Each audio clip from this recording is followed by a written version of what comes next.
नवदुर्गा में कौन से 9 फूल चढ़ाने से स्त्री सदा सुहागन रहती है?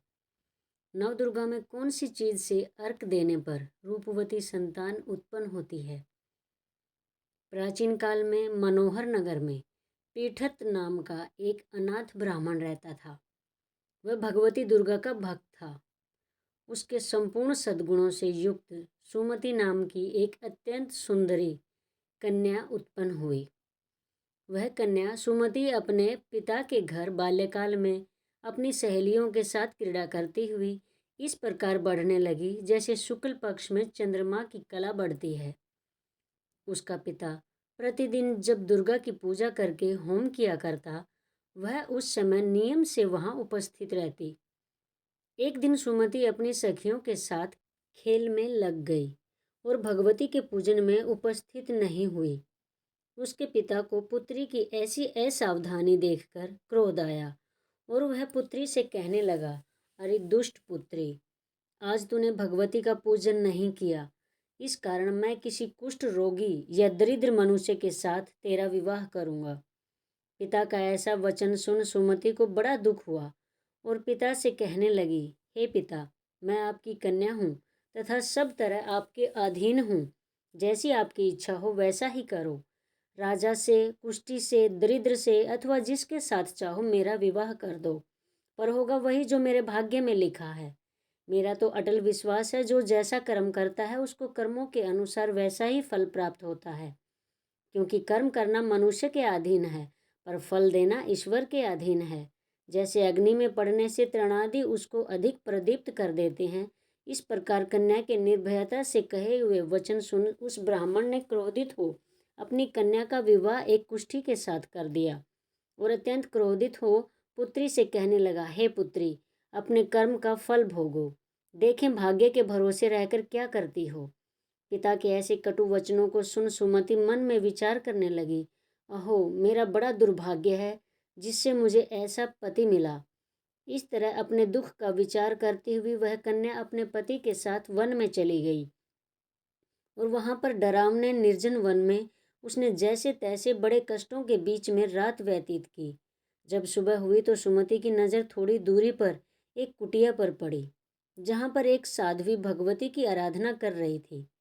फिर वह सुमति उस साध्वी के पास गई और जाकर प्रणाम किया, फिर अपना सारा दुख बताया। तब वह साध्वी सुमति को भगवती की आराधना करने को कहती है और अपना एक दिन का पुण्य सुमति की खातिर भगवती जी के चरणों में अर्पण करती है। फिर वह सुमति भी कुछ दिन दृढ़ प्रतिज्ञा करके विधि विधान से और सच्ची श्रद्धा से माँ भगवती की आराधना करती है।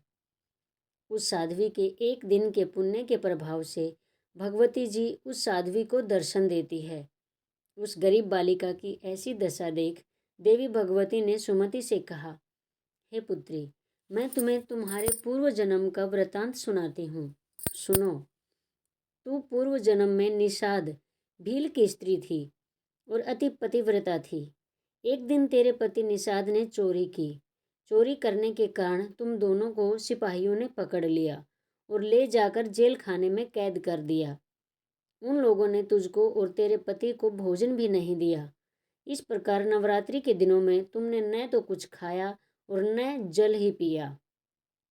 इस प्रकार 9 दिन तक नवरात्र का व्रत हो गया। हे पुत्री, उन दिनों में जो व्रत तुमसे हुआ, मैं उससे बहुत ही प्रसन्न हूँ। तुम जो चाहे वरदान मांग लो।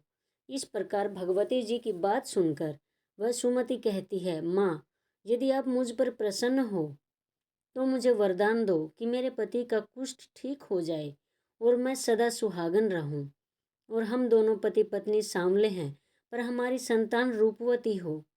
भगवती जी ने कहा कि बेटी, जो वरदान तुम मांग रही हो उसके लिए तुम्हें नवरात्रि में 9 दिन विधि विधान से व्रत रखकर विधि विधान से पूजा करनी होगी। फिर उस व्रत के प्रभाव से तुम्हारे तीनों वरदान पाने की पूरी इच्छा पूरी होगी। फिर सुमति ने कहा कि हे माँ, मुझे नवरात्रि में 9वें दिन किस विधि से पूजा करनी होगी।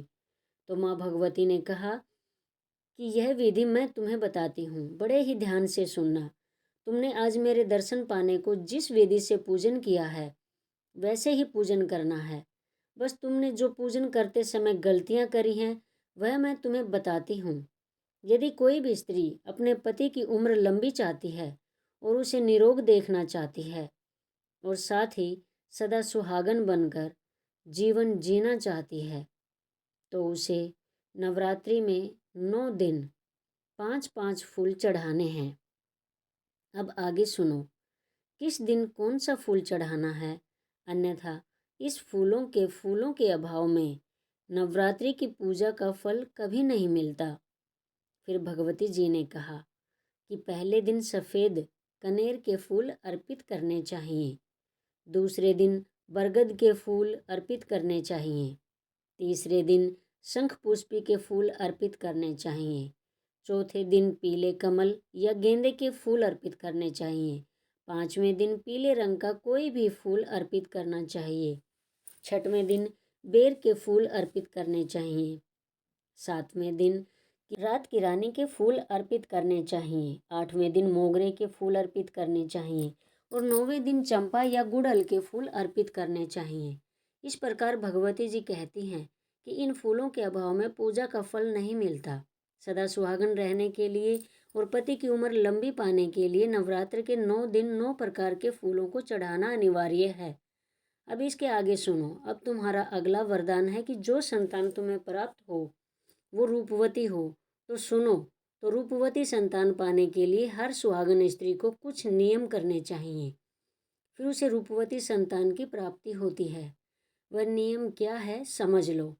पूजा करते समय 9 दिन महाकाली, महालक्ष्मी और माँ सरस्वती देवियों की मूर्ति स्थापना करके बिजोरा के फल से अर्घ देने से रूप की प्राप्ति होती है।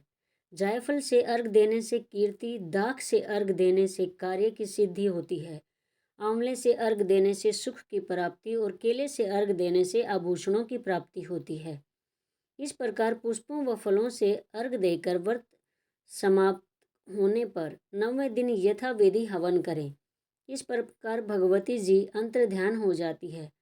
वहीं नवरात्रि आने पर वह सुमति नियम अनुसार फल व फूलों से देकर के व्रत को संपन्न करती है और फिर माँ भगवती कृपा उस सुमति पर हो जाती है जिसके प्रभाव से उसके पति का कोढ़ ठीक हो जाता है और उसे सदा सुहागन रहने का आशीर्वाद प्राप्त हो जाता है।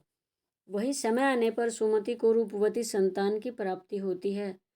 फिर उस सुमति ने सदा सुहागन रहकर इस लोक में सुख प्राप्त कर अंत में दुर्लभ मोक्ष को प्राप्त होता है।